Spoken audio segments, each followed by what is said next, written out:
Sweden के वैज्ञानिक Svante पावो को फिजियोलॉजी मेडिसिन के लिए नोबेल पुरस्कार से सम्मानित किया गया है।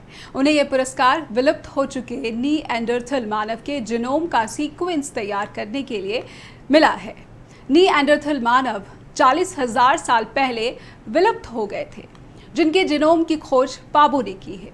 आइए करते हैं डिकोड और अपनी इस स्पेशल रिपोर्ट में ये समझते हैं कि पावो की खोज मानवता के लिए कितनी अहम है। स्वांते पावो, जो कि एक स्वीडिश जेनेटिसिस्ट है, वो एक रिवोल्यूशनरी जेनेटिक्स के क्षेत्र में एक्सपर्ट है। उन्होंने पैलियोजेनेटिक्स के फाउंडर्स के रूप में नीएंडरथल जीनोम पर बड़े पैमाने पर काम किया है। उनके ग्रुप ने विलुप्त होमिनिन से कई अतिरिक्त जीनोम सीक्वेंस का एनालिसिस पूरा कर लिया है। पावो की खोज ने एक यूनिक रिसोर्स एस्टैब्लिश किया है, जिसका इस्तेमाल साइंटिफिक कम्युनिटी के जरिए ह्यूमन इवोल्यूशन और माइग्रेशन को बेहतर ढंग से समझने के लिए बड़े पैमाने पर किया जाता है। फिलहाल वो जर्मनी के Max Planck Institute of evolution anthropology से जुड़े हुए हैं। इसके अलावा वो Okinawa Institute of Science and Technology Japan का भी हिस्सा हैं।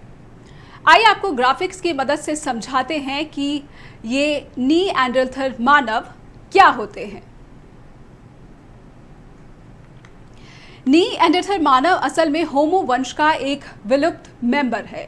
जर्मनी में निएंडर की घाटी में आदि मानव की कुछ हड्डियां हासिल की गई थी और इनके आधार पर इनका नाम नीएंडरथल मानव रखा गया।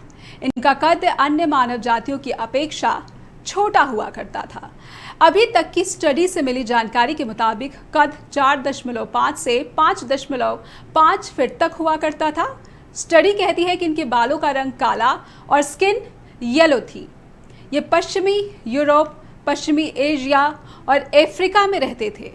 आर्कियोलॉजिस्ट का कहना है कि करीब 1.60 लाख साल पहले धरती पर रहते थे। द नोबेल कमेटी के सेक्रेटरी थॉमस पोलमैन ने विजेता के नाम की घोषणा की।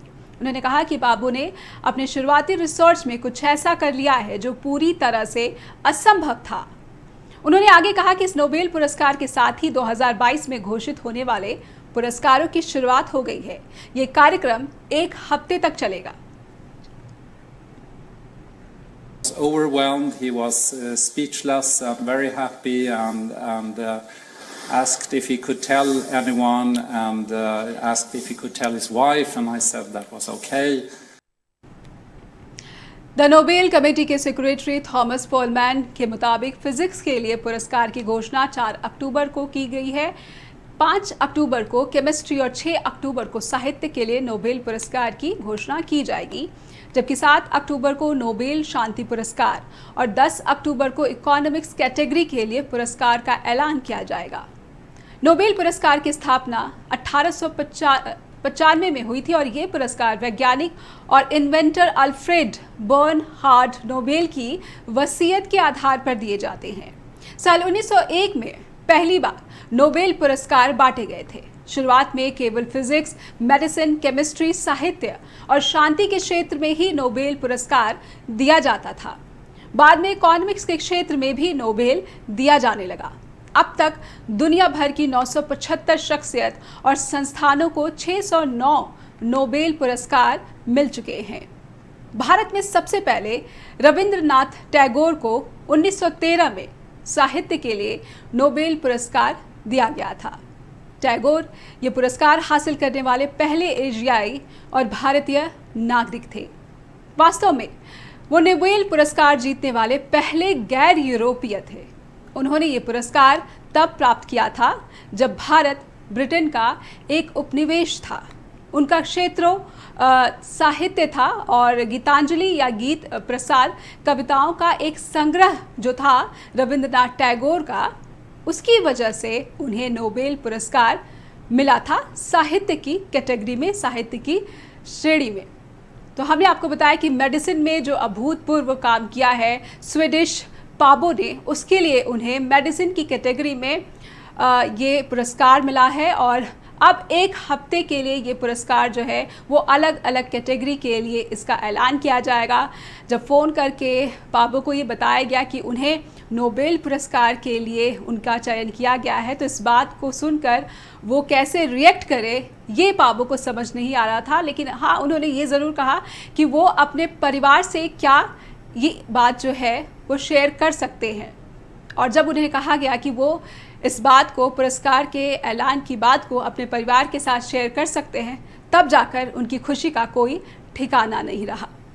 लगभग 40,000 साल पहले जो मनुष्य प्रजाति विलुप्त हो गई थी, उसके जीनोम सीक्वेंस की खोज पाबो ने की है। और ये मानव जाति का इवोल्यूशन कैसे हुआ, उसका माइग्रेशन कैसे हुआ, इन सब का पता लगाने के लिए, वास्तविकता का पता लगाने के लिए एक बहुत बड़ी खोज है। और इस बड़ी खोज को, जो कि लगभग ये असंभव माना जा रहा था, स्वीडिश पाबो की मेहनत की वजह से ये हकीकत बन पाई है। और अब उनके असंभव कार्य को देखते हुए उन्हें मेडिसिन कैटेगरी में ये नोबेल पुरस्कार मिला है। तो अब अगले हफ्ते में जो कि नोबेल पुरस्कार का ऐलान किया जाएगा, उसमें अलग अलग कैटेगरी में, इकोनॉमिक्स में और साहित्य में, पीस कैटेगरी, जो तमाम कैटेगरीज है नोबेल पुरस्कारों की, उसके लिए उन्हें कौन कौन से इस बार विजेता होंगे, इन नामों का ऐलान किया जाएगा। और ये जो नोबेल पुरस्कार है, 1895 से ये पुरस्कार बांटे जा रहे हैं। और कहा जाता है कि ये जो पुरस्कार है, ये दुनिया भर में सबसे प्रतिष्ठित और सबसे सम्मानित पुरस्कार हैं। दुनिया का सबसे बड़ा पुरस्कार नोबेल पुरस्कार बताया जाता है। भारत में कई महान शख्सियतें हैं जिन्हें कि नोबेल पुरस्कार से सम्मानित किया जा चुका है। और इसकी शुरुआत रविंद्रनाथ टैगोर के ज़माने से ही हो गई थी। उसके बाद मदर टेरेसा से लेकर अमर्त्य सेन, कैलाश सत्यार्थी जैसे जो तमाम महान हस्तियां हैं भारत की, उन्हें नोबेल पुरस्कार से सम्मानित किया जा चुका है। और अभी पिछले साल जब इकोनॉमिक्स की कैटेगरी में एक इकोनॉमिस्ट को नोबेल पुरस्कार मिला, तो वो भी मूलतः भारत के ही रहने वाले थे, जिन्हें इकोनॉमी में बेहतरीन योगदान के लिए नोबेल पुरस्कार दिया गया था। तो हमारी आज की स्पेशल कवरेज आपको कैसी लगी? अपना फीडबैक हमें info@justbroadcasting.com पर मेल भेजकर देना ना भूलें। फिर मिलेंगे आपसे डिकोड द कोड्स के साथ। तब तक अपना ख्याल रखिए, दीजिए इजाज़त। नमस्कार।